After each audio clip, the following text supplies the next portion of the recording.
Bonjour à tous, bien-aimés. Merci déjà tout premièrement pour vos commentaires, les commentaires que vous prenez le temps de laisser sous les vidéos. Merci aussi pour vos likes, pour les abonnements sur ces vidéos. C'est un encouragement et je remercie vraiment le Seigneur pour cela.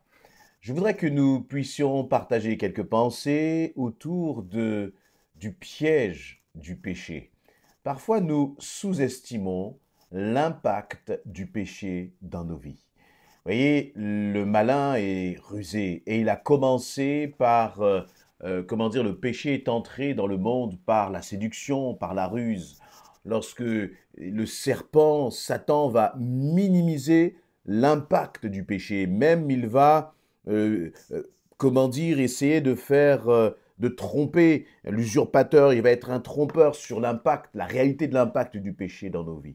Et parfois, nous pouvons aussi accepter certains comportements de notre part, certaines façons de penser, certaines attitudes, en se disant ce n'est pas grave.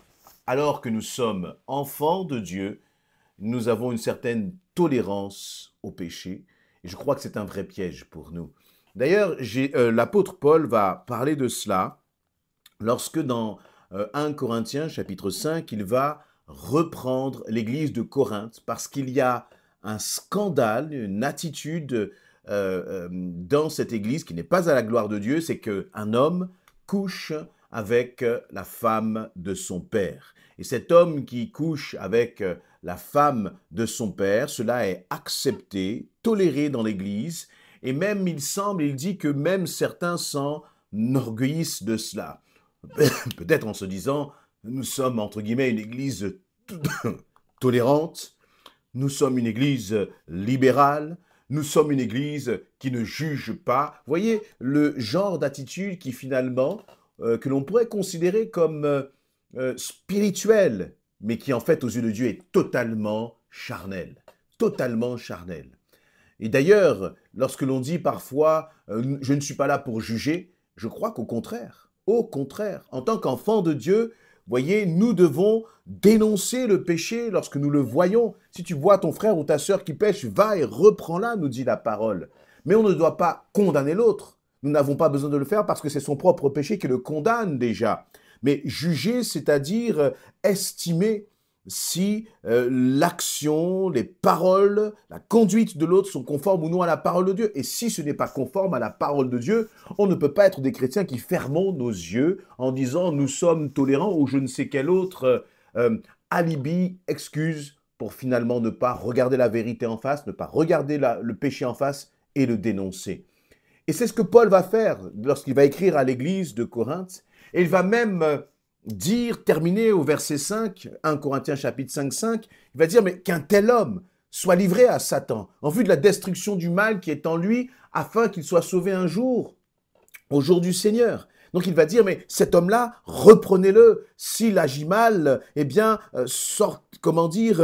faites-le sortir de l'Église, qu'il ne se comporte pas comme, qu'il ne se fasse pas appeler enfant de Dieu. Une sorte finalement d'électrochoc pour que celui qui pêche puisse réellement prendre conscience. Bien sûr, les sanctions sont graduelles lorsque l'on reprend un frère, une sœur dans l'Église. Mais tout cela, c'est pour l'aider à comprendre, à prendre conscience du danger qu'il court. Et le verset 6, qui est verset qui m'intéresse pour notre partage, Paul va dire, mais n'avez-vous pas de quoi vous vanter? Ne savez-vous pas qu'il suffit d'un peu de levain pour faire lever toute la pâte? Faites donc disparaître tout vieux levain du milieu de vous, afin que vous soyez comme une pâte toute nouvelle, puisque en fait, vous êtes sans levain. Car nous avons un agneau pascal qui a été sacrifié pour nous, le Christ lui-même. Dans cette question du levain, je vais continuer peut-être au verset 8, c'est pourquoi célébrons la fête de la Pâque, non plus avec le vieux levain, le levain du mal et de la méchanceté, mais uniquement avec les pains sans levain, de la pureté et de la vérité. Pureté et vérité, c'est important. On ne parle plus très souvent de cela, de la pureté, et encore moins de la vérité. Voyez, mais l'apôtre Paul rappelle à l'église de Corinthe que cela doit faire partie finalement de ses fondements, la pureté et la vérité. La pureté, c'est l'intolérance au péché. Je ne dis pas l'intolérance aux pécheurs, attention, c'est différent. Quelqu'un qui ne connaît pas Christ, on lui manifeste de l'amour pour justement l'amener à prendre conscience de sa situation de pécheur, des conséquences de son péché, et aussi que Christ l'aime et que Christ est capable de le libérer, de le délivrer de son péché. Mais là, Paul s'adresse à des hommes et des femmes qui se disent enfants de Dieu et qui se comportent, comme il le dit dans le verset 1, il dit « On entend dire partout qu'il y a de l'immoralité parmi vous. » Parmi vous. Et Paul est en train de dire, c'est une honte pour vous, Église, qu'on entende partout qu'il y a de l'immoralité parmi vous, que vous ne faites rien, que vous ne prenez pas de disposition pour, amener à la repentance. Et s'il n'y a pas possibilité que cette personne soit amenée à la repentance, eh bien, vous cautionnez de telles actions au milieu de l'Église, de tels comportements. Et Paul, à ses paroles, il dit, honte à vous. Ça, c'est les comportements de l'Église. C'est ce qui peut se passer parfois à l'échelle de l'Église. Mais j'aimerais ramener ça à notre échelle, nous, en tant qu'individus. Lorsque Paul dit « Ne savez-vous pas qu'il suffit d'un peu de levain pour lever toute la pâte ?» On comprend très bien quand, vous voyez, le levain, c'est comme la levure. Si vous faites votre gâteau, vous préparez votre pâte à gâteau et que vous oubliez la levure, vous aurez un gâteau tout plat. Mais il suffit de rajouter un peu de levure pour que le gâteau prenne la forme désirée. Le péché, c'est exactement la même chose, bien-aimé. Si tu commences à laisser vagabonder un peu tes pensées, si tu commences à accepter certains comportements, certaines conduites, si tu commences à accepter certaines relations d'amitié, certaines choses que tu commences à regarder, même dans le domaine de la musique, tu commences à te laisser aller à écouter certaines musiques, à laisser venir nourrir ta chair, ne sois pas surpris que tu puisses tomber gravement et qu'il y ait de graves conséquences dans ta vie. Parce que le péché, c'est comme les mauvaises herbes, bien-aimés. Il suffit de quelques graines pour que tout le champ soit envahi. Dès que vous tournez votre dos, le champ est envahi. Le péché, c'est pareil. Et on peut en subir les conséquences d'une façon désastreuse. Je crois que nous devons apprendre en tant qu'enfants de Dieu à développer une intolérance au péché. Je ne parle pas là du péché des autres. Je ne te demande pas, la Bible ne nous invite pas à voir la paille qu'il y a dans l'œil de l'autre et ne pas voir notre poutre. Non, le Seigneur m'invite, moi déjà, premièrement, à regarder la poutre qui est dans mon œil, le péché qui est dans ma vie, dans ma propre vie, les comportements, les attitudes, les paroles, encore une fois, que j'accepte et qui ne sont pas à la gloire de Dieu. Le Seigneur dit non à cela. Et vous savez ce qui se passe? C'est que si nous-mêmes, nous ne prenons pas soin de régler notre propre vie, de régler notre comportement, de finalement vivre dans la sanctification, dans la sainteté, eh bien, le Seigneur, finalement, passe comme à un niveau d'alerte au-dessus. C'est ce qui se passe pour cet homme. Cet homme qui couche avec la femme de son père, finalement, il aurait pu régler cela dans le secret. Il aurait pu régler cela en silence, aller voir les responsables, aller voir son pasteur ou je ne sais qui d'autre et dire « Voilà, je pêche et je veux demander pardon, je veux me repentir de cela. » Et au contraire, on a l'impression qu'il étale un peu cela devant tous, qu'il n'y a aucune volonté de pardon, de repentance. Et donc, ce qui se passe, c'est que cela se fait connaître. Pourquoi? Parce que rien ne reste caché. C'est la réalité.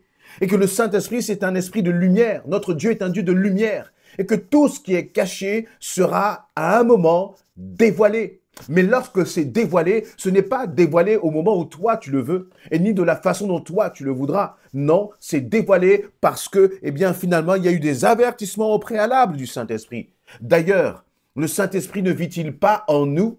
Et croyez-vous que le Saint-Esprit peut s'accommoder d'une sorte de cohabitation avec le péché? Non. Dans notre corps, vous voyez, notre corps, il ne peut pas y avoir côté gauche pour le Saint-Esprit, côté droit pour le péché, ce n'est pas possible. Le Saint-Esprit n'est pas venu pour cohabiter avec le péché, mais il est venu pour nous transformer. Et moi, je désire être transformé de fond en comble. Non pas que nous soyons parfaits, mais nous devons avoir le désir d'être changés, d'être transformés, de crier à l'aide quand nous tombons dans le péché, mais de surtout ne pas nous isoler et encore moins accepter, cohabiter et tolérer le péché dans nos vies. Non, parce que celui qui pratique le péché n'est pas enfant de Dieu. Et la Bible est claire pour cela. Christ n'a pas donné sa vie sur la croix. Il n'a pas fait couler son sang pour que nous puissions être dans la cohabitation au péché. Non, il est venu pour nous délivrer, pour nous libérer, pour nous apporter, pour nous donner la vie et la vie en abondance. C'est pour la liberté que Christ a affranchi. Et non pas pour que nous puissions sciemment, volontairement, décider de vivre dans le péché. Et là, finalement, on voit que le Saint-Esprit a fait remonter cette, entre guillemets, cette information jusqu'à l'apôtre Paul. À tel point que l'apôtre Paul écrit, non pas à cet homme en particulier, mais à toute l'Église, pour dire il y a quelque chose au milieu de vous qui ne va pas et vous devez réagir. Et c'est ce qui se passe, mon ami, mon frère, ma sœur. Si toi et moi, nous essayons de jouer à cache-cache avec le péché, nous essayons d'être dans la dissimulation, nous laissons ce levain-là se lever dans notre vie, et cela, eh bien, vient pourrir ta vie, vient empoisonner, vient hypothéquer ta destinée, ton avenir, à tel point qu'il y a un moment où le Saint-Esprit dénonce cela, non pas par méchanceté encore une fois, mais pour le salut de cette âme, le salut de cette personne, pour ton salut. Alors soyons sages, soyons sages, soyons des hommes et des femmes vrais devant le Seigneur.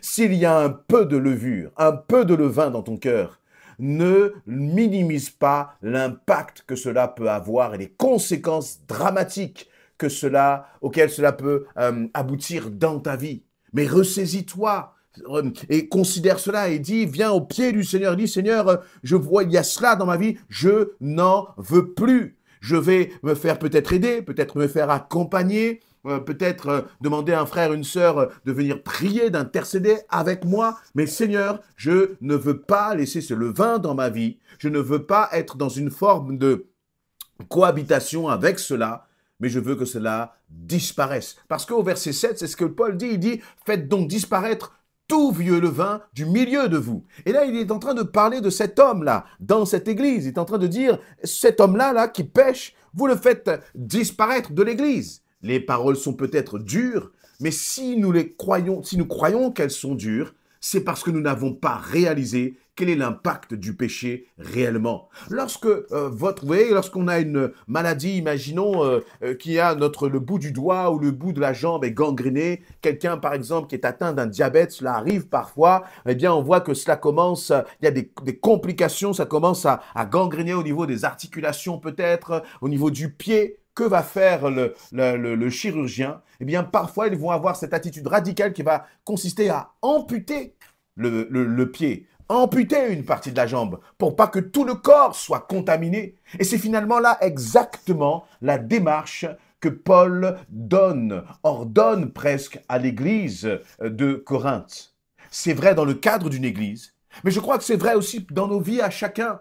Si ton téléphone portable, si ceux qui te disent amis, si peut-être les relations que tu as sont pour toi des occasions de chute, coupe, fais disparaître ce levain, ne le minimise pas. Si tu as peut-être des tendances avec l'alcool, eh bien, vide toutes tes bouteilles d'alcool dans les toilettes et ne retourne plus jamais acheter une bouteille d'alcool. Lorsque tu es invité, ne bois pas même un verre si tu sais qu'il y a une faiblesse pour toi dans ce domaine. Si tu as des problèmes d'argent, ne rentre pas dans un PMU jouer le tiercé ou le loto, je ne sais quoi d'autre. Non, tu dois faire disparaître ce levain parce qu'un tout petit peu de levure fait lever toute la pâte. Et c'est suffisant, un peu de péché est suffisant pour détruire une vie. Alors mon ami, ne soyons pas tolérants encore une fois à l'égard du péché, soyons fermes, soyons sans compromis pour vivre finalement la vie de bonheur, de paix et de joie que Christ t'a réservée. Soyez bénis, encouragés et merci encore pour les commentaires que vous pourrez laisser. Amen.